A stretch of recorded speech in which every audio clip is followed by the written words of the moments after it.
So, welcome to another episode of Women Work Wellbeing. I'm very, very excited. Can you tell by the sound of my voice to welcome this week's guest? We have Rachel Woolford, who is, get this, the 2024 winner of The Apprentice and founder of North Studio. Welcome to the podcast, Rachel. Oh, thank you, Zoe. What a lovely introduction. Thank you for having me. Does it sound surreal when people say, here's the winner? How is it? What's it You know like? what? It is still a little bit strange because it's only been public knowledge for just less than a week. And I've not known for too long as well. So yeah, it's still a little bit strange, I've got to say.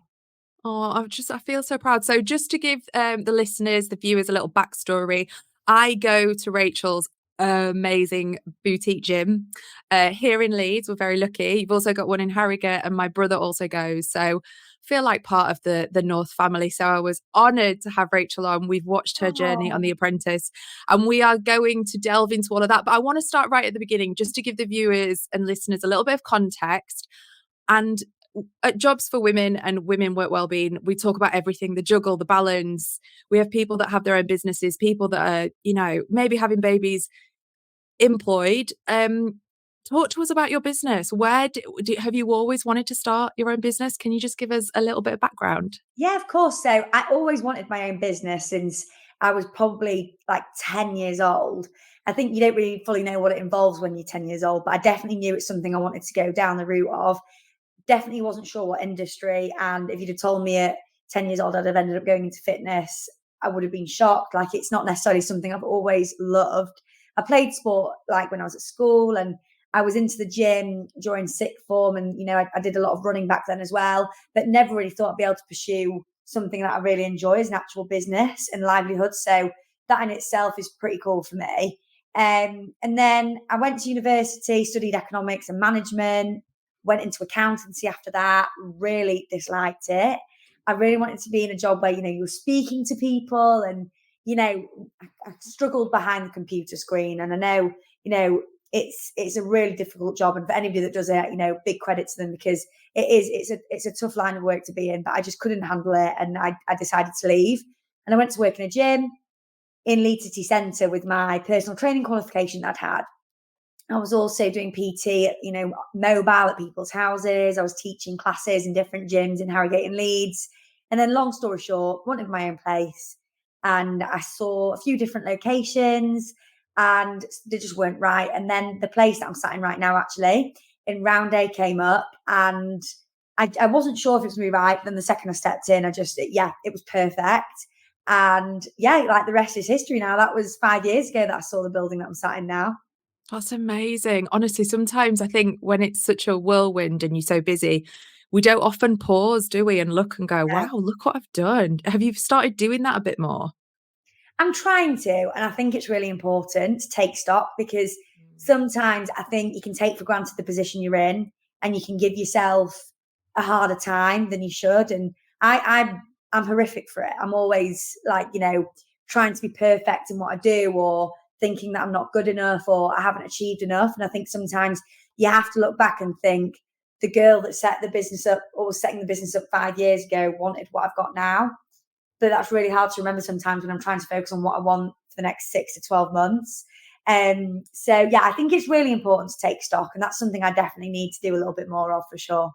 Yeah, and I think everyone listening can probably relate because we kind of just go on to the next and then the next and the Absolutely. next. And we don't just go, oh, hey, we've actually done a really good job. How at age 10, did your mum and dad have their own business? Like, why at age 10? I think that is amazing.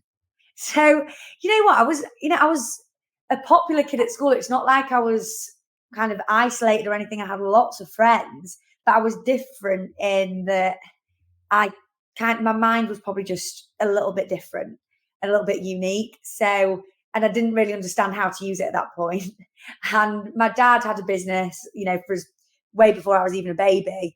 And so I grew up in a family where having a business was normal, and the crap that comes with having a business is also normal, which I think is how a lot of people say, I'm quite calm and resilient when things do go wrong at work or when I was on The Apprentice, for example. And I think that's because growing up with someone like my dad, whose business was he grew up to be pretty big, and with that comes problems. I think I was so used to watching someone go in and be proactive and solve those problems that naturally when things go wrong, I'm just like, well, that's just business. It's another day.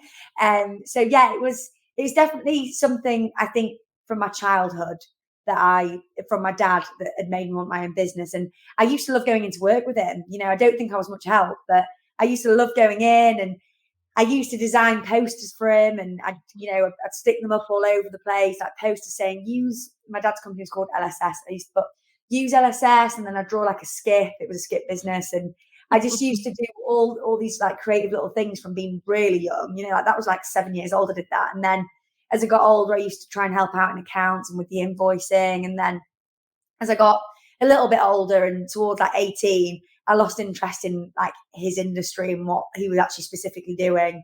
And I wanted to kind of make my own route. And that's when I started on my own little part-time job. So from hearing all of that, you have definitely got an entrepreneurial spirit, and obviously you're just a natural marketer with the posters for your dad. I love that. I think I'm Yeah, similar to that. I think I don't know what it was. Like I said, it's not like I was isolated and I was really lucky. I was, surrounded by friends. I did all the normal things like kids do, but I was also kind of into designing the posters. And like, when I was 7, this is the way, I was 6 or 7, I was young. My mum had lost me in the house. I'd gone completely missing. And then she heard me, and she'd looked out the bathroom window, and I was outside the house on the street selling my toys, like just with a quality street tin, shaking it with, I'd found coins in my parents' house, shaking it, selling toys. Like I didn't sell any, but I was trying. Oh my God, I love that. Is It's there anything strange things like that. I just love all of that. I can relate. I think I've got a little bit of that in me, and our family is a little bit Yeah, entrepreneurial. Um, absolutely. is there anything, because what you've achieved at North, like it is such a great place, community, the vibe, the energy. Is there anything you change in your career today? I mean, I think there's things I look back and think this could have been better, or we could have done that instead of that and saved money here and there. But I think everything I've done, I think was right in that moment, if that makes sense. And I'm glad that I have made mistakes along the way, because I think it really helps you move forward with your business. And any mistakes I have made, I genuinely think have helped me grow. There's things that have happened, and you're like, why is this happening? And in the moment, it's frustrating. But then I think 6 months down the line, I've always found either a reason or a lesson or something, some way to improve my business from. So there's always things you think, I wish it had gone this way or that way, but I'm happy with where we are now. And anything that has gone wrong, like I say, has been a good thing in the end, and it's shown me better ways of maybe doing things. Yeah, I totally agree. I think I'm trying to teach this and instill this with the kids at the moment. It's like we're supposed to fail and make mistakes because that's the only way we're 100%. going to learn and grow. If there's anyone listening that's like some of our community have got a little side hustle, or maybe they're working and they want to start their own business, what tips would you give to someone that's like, I want to do something, but maybe they've got the self-doubt or not sure what to do? I mean, I've been full of self-doubt for a long time, which some people find hard to believe, because I do just go ahead and do things. But I think the difference is between the self-doubt and doing things is, even if I'm not sure, I just still go and do it. And in some ways, I wing a lot of things, which sounds crazy, but even if you don't have all the knowledge, it's great to have a plan, obviously, and you need to know where you're going with things, but you can't wait for the day where you have all the knowledge to launch your business or launch your idea. Otherwise, you'll be waiting forever. And I think it's really important that sometimes you're just like, you know what, fake it till you make it is something I have used personally, where I've been in rooms of people where, they know so much more about the industry than I do, or business or anything. And, it's not the same as lying about things you think and stuff. It's more just, act with confidence, ask questions, and be brave enough to put yourself in that room. And it's okay to not, to be the person in the room with the least knowledge. Just, you can ask, you can learn. And anybody in the industry or in business that's done well have learned as they've gone along. I was I was in an interview last week, and they said, what would you wish they taught people in schools, especially in like business studies? And I said, practical things like, what is a profit and loss statement and what's a VAT return? Because I genuinely learn what a VAT return was the first time I got a VAT bill through. And that is not a nice way to learn. So I think, things like that I winged, nobody told me, nobody tells you that 20% of your income is vatable until you have to become VAT registered. And, I've literally learned as I've gone along. I think that's brilliant advice because especially as women, we know the statistics tell us that we don't apply for jobs unless we hit 90% of the criteria. Sorry, yeah, 90%, men are Yeah. 60%. So men tend to back themselves more. Yeah. So I think that advice, that little golden nugget for anyone listening, it's just like put yourself in the space in the room, and it's like you're not lying, you're just backing yourself, which leads me just beautifully, what a segue, onto The Apprentice. What made you? I think I read something about Louisa Zisman. I don't know if you listen to her podcast, Luana, but I Yes, love Louisa I do, yeah. Zisman. Yeah. What made you apply? Tell me the story. Honestly, there was times when I was in the process and I thought the same thing. Why did I apply? It was a lot. It was a lot. It's a big process, and it's a lot bigger. It's a lot bigger of a thing than anyone ever realizes, because it's not just a show. There's the before bit where you get told you're going on it and you have to prepare your business to leave it. There's the after bit, especially for me, where I wasn't sure if I'd won and I'd waited pretty much a year to find out. So it's a much bigger thing than it looks like. But getting back to your point of why did I apply, um, I I don't 100% know why, if I'll be honest with you. I think I was at a point in my career where I was like, I want something else. I want to do something, and I get a little bit bored, I get a little bit edgy, and like I'm always ready to kind of get the new challenge on the road. And last January, I was just about to go climb Kilimanjaro, and I thought, what better way afterwards than to go to the Apprentice auditions? I'm just wired that way, Zoe. Like I'm definitely not wired normally. I do spontaneous weird stuff, and sometimes it pays off, sometimes it doesn't. And this weird risk that I did paid off. What was the audition process like? Like the first bit? Intense. It was intense, and rightly so. A lot of people apply for it, and I don't think when people apply, they fully realise what they're applying for. Sometimes I think they think they're just going to be like automatically they're going to get like a deal, like a brand deal, or I don't know. I don't think I think it's underestimated. And I think, the interview process was tough, and you're not sure what they're looking for. It's really not obvious when you're there. And I really wasn't sure the first, I mean, I think there's 4 or 5 parts to it in the end, but the first time I went, you really couldn't tell which way they were swaying and what they thought of you. And I remember in my interview, this guy was like, I was in a dress, or I was in like a suit, I was in a trouser suit and heels, and he was like, hey, would you do 5 press ups in the middle of this room of everyone? I was like, yeah, I'll do that, and just got on the floor Did in you my just heels. Well, yes, girl?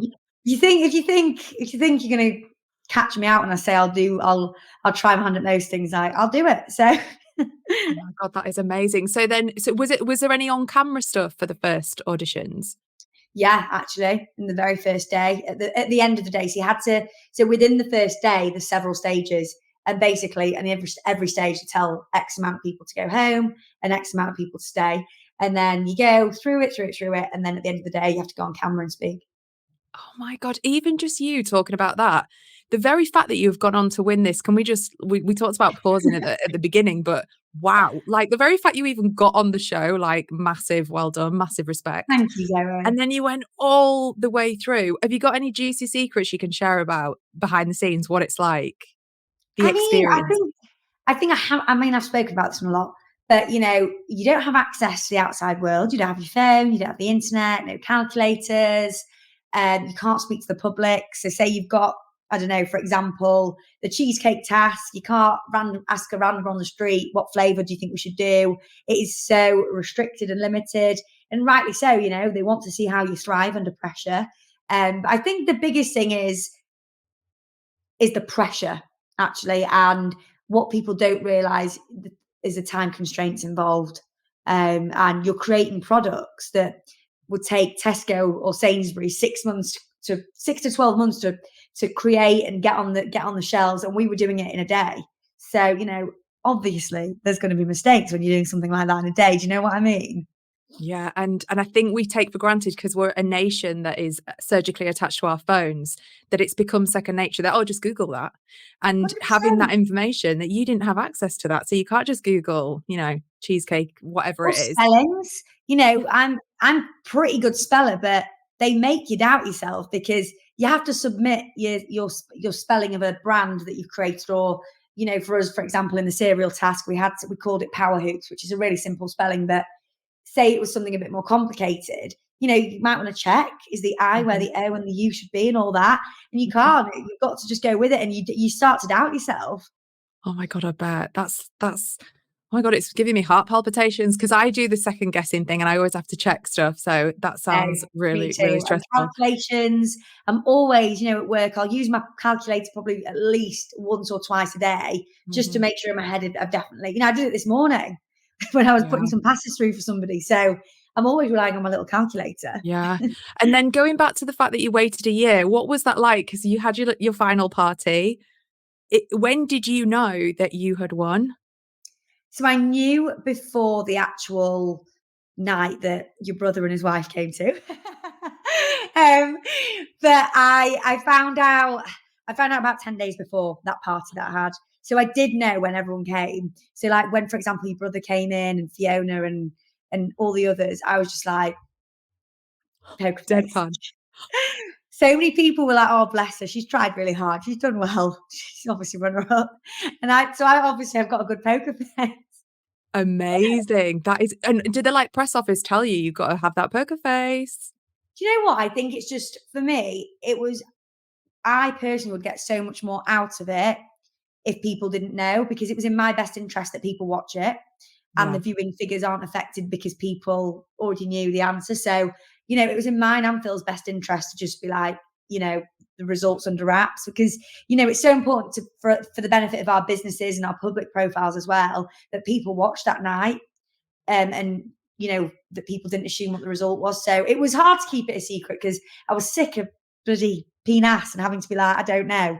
But it was worth it. Yeah, so worth it. You've just smashed it. What's Mr. sorry, Lord Alan Sugar like in person?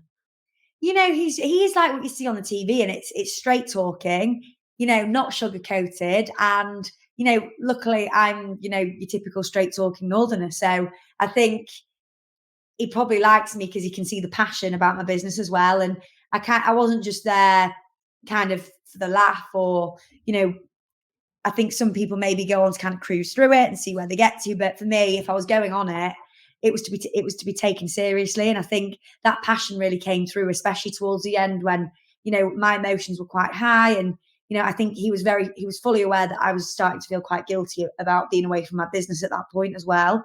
So I think he realized at that point, like, this is no joke for her. Like, she's serious. Yeah, and obviously he's no bullshit approach. He'll be able to tell the people that are putting the mask on and playing the game. 100%. And, every year they have those characters, and I think I get frustrated when people say, oh, X or Y or Z should have won, which I've had in the last week, which the winner always gets.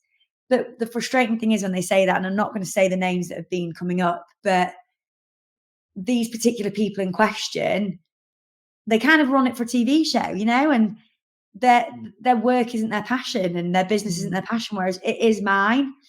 So I think, and I rarely back myself. I'm quite bad at being like, I deserve this, but I genuinely think I deserve to win because, you know, this business is my life and I'm passionate for it. I'm passionate for the industry and I genuinely do want to grow it. So I think it can get frustrating as well the last week and how people react to the result. Yeah, and that's a perfect yet another perfect segue. We're like perfect in synergy today. Yes. I've got to ask about the whole online, not necessarily trolling. We had Danica Preem, ex-England rugby international on. She's spoken quite vocally, I think, just this week about the vicious online abuse she's had. Not all the time, like 10%, but real nasty messages. How have you found? Obviously, you've said you get the standard, they should have won, and people Yeah. chirping in. And how have you found it? The reaction? Do you know what? I've had a difficult week. Obviously, I'm buzzing with the result, but for me, that's just like a separate thing at the moment. And I think this week I was warned, I was warned that I was the only female finalist this year for the first time in a long time. And naturally, the media and trolls go for females and are more interested Mm. in females than males, which is something I wasn't really aware of in terms of how the media works. And it's shown. I've had all sorts of messages through. I've had messages through about my gender and how I only won because I'm female. Then I've had the other side of it where people are like, you didn't deserve to win because you're a female. And I've also had the media, create false stories about me. I had a story where Ben and I, my fiance, we were in London on Sunday. We happened to be stood outside an expensive hotel, and the media assumed that I'd been staying there. And I think the headline, which was clickbait, was like, Rachel's already spending Lord Sugar's cash, splashing Lord Sugar's cash at Claridge's hotel, which is absolute nonsense and bullshit. We don't spend that kind of money. Not that I need to justify that to anyone, but I don't spend that kind of money on a hotel. And then, apparently I'm getting married this year, which I'm getting married next year, and I think things like that, just think I can see the fun side, but then there's been another thing, which I believe it is because I'm a female. The media have got a line at the minute, which luckily tomorrow I'm able to set straight because I've got a journalist interviewing me about this, but about North Studio or Rachel Woolford's business has not turned a profit in 4 years, which is absolute nonsense. And it's funny that there's other people on the show this year. Again, I'm not going to point anybody out because it's not about that, but who are males who haven't turned a profit or have made a loss. And for some reason, they've been focusing on me for the last 12 weeks, which is really frustrating. So I do think, and I never call that card. I'm not the person that calls the card, oh, I'm a female, so they're going for me. But there's just no way about it. It's sexism in action. Oh, 100%. And that's what we talk about time and time again. And it's happening the world over, the misogyny, the way women are portrayed in the media, like you said, the trolling Yeah. focused on women appearance. You're either too feminine or too masculine, or you're trying too hard, or you're bossy, and things have got to change. And when we spoke to Danica, she talked about, being a female pundit and how like women in sport are just being trolled. Yeah. And then people in power, or not power necessarily, but people with a huge Success. following. Success as well. Yeah. I think people tend to not like to see women in a successful position or a Yeah. CEO, and they get branded all sorts of things. Oh, she definitely won't want a family then, or she's like a man, or I got someone say yesterday, this was a comment that I read yesterday about myself, and I shouldn't read it, but it was a woman, an older woman, because I had a little stalk, and I was intrigued about what the demographic of people are that say this kind of thing. And she put, Lord Sugar was swayed by a pretty face in the boardroom. And for me, that is the biggest insult I could have read, because I just Mm. thought, it ain't about how anyone looks. Let's not get on to how someone looks in that boardroom, because it ain't about that. And I was insulted actually, and I just think, what have you got out of Yeah. saying that? It's so annoying. And it could make you really mad, but you almost have to just like step away and just think, Yeah, what are you doing in your life? But I can imagine this week's been tough. And again, I think you used the word resilience right before the start of our chat. yeah, Everything you've learned in business, I guess you're applying those skills now to manage this situation, the highs, the lows, and 100%, everything in between. But just talking about the whole woman thing, I think you will have inspired so many younger women, middle-aged women, like across the UK. How does that feel? I mean, I've just spoken about the negative side of things, and the positive side has been amazing. And I think, naturally we all get caught up in, we could see 100 positive things and there's one negative and we see the Yeah. negative. But, the actual positive side of it has been amazing. The support has been incredible. And especially, the Northerners, everybody seems to, if you say you're from Leeds, people just root for you, which is amazing. And, I've had a lot of messages from younger girls as well, and guys, but, a lot of younger girls saying, you've inspired me to set my business up, or you've inspired me to go to the gym, or whatever it is. And I think, yeah, that's amazing. And I think that's a really fulfilling side of it. And I think it's really inspired me to kind of speak more about these topics. And I've always, been a firm feminist, and I'm all for females, having great positions in businesses or having a career. But I think I've just been with a friend actually for a coffee, and I've just said, to to turn this whole negative around about people having such a problem with me being a female winner. I think over the next week I'm going to start to really, educate people on my social media about, what it means to have a business, and I'm going to try and turn the whole thing, anything negative that has come, into a positive. Yeah, and I think you are the perfect person to do that because you've got this position. Like the very fact that people have been messaging you, even to inspire them to go to the gym, how amazing is that? I Like know, changing I lives. know. I've had, honestly, that some of the kindest messages. Like, people have taken the time who don't even know me to send really long and lovely messages. Oh, I love that. So just a couple more questions and then we're done. Who we're talking about inspiration. Who inspires you every day? Who inspires me every day? I mean, I think, my team who I work alongside are just brilliant. And, they keep me so positive when I'm going through situations like the one I'm going through the last few days with all the negativity. They inspire me to kind of keep going. And I think we're such a great team of people in my Leeds and Harrogate sites. And we're like a proper little family. We're very dysfunctional. We're a functioning dysfunctional family.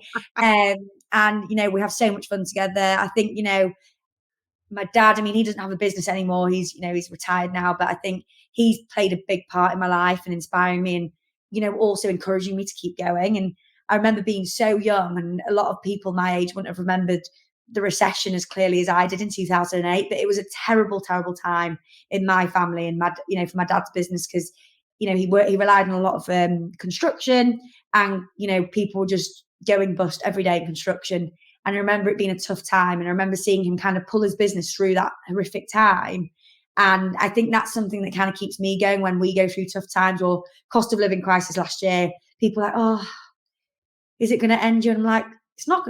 Tell you what, it ain't going to end me. It'd take a lot to end me. So I think it's having someone like that's been really inspiring, who just doesn't give up and is relentless. And I think Ben, my fiance, described me as relentless the other week. And I was like, I'm not sure if that's a compliment, but I know where I've got it I love from. it. Yeah, yeah. No, I love that. That's brilliant. And then final question, I have to ask, what does the future hold for Rachel, for North? What's in So, store? I mean, for me, it's definitely, continuing to grow the business. And, I'm very much active within the business, and that will continue to be that way for a long time. And, in terms of the investment, I'm wanting to open up another North Studio site. In terms of Yay. location, that's TBC. But I think we're going to keep it, Yorkshire based, at least for the first 6 to 12 months of mine and Lord Sugar's relationship, because I think it's really important that if I'm setting up another one, I'm able to get to it, and also visit Leeds and Harrogate. So it's definitely going to be Yorkshire based, at least for the next year. And then, we'll see where it goes from there. And I think the next thing is, just rolling out another site and showing people what the community is about, and, making sure that service is consistent across all three sites. Oh, well, I have nothing but respect for you. And I think I can Oh, also see you as like a mentor for young women like you, like, yes, yeah, let's I do would love this. to do that. I think you I could. I think the world's your oyster. Oh, thank you, Zoe. Honestly, I think you're amazing. I think your studio is fantastic. Gets my arse moving, which is always a good Does. thing. Thank you so, so much for your Thank you for time having today. me. Thank And you, if people Zoe. want to connect with you, where can they find you? Where's the best place? So my Instagram is just at Rachel Woolford, and then my business is at North Studio UK. And you can also book through the North Studio app. We do 3 classes for £20 for anybody new, and that just excludes, it's on any class excluding Reformer Pilates. And everyone listening, you need to try it. Even if you're not even local to us, you need to try it. Thank you so, so much, Thank Rachel. you, I'll put all of the Zoe. links in the show notes. Oh, thank you so much, Zoe.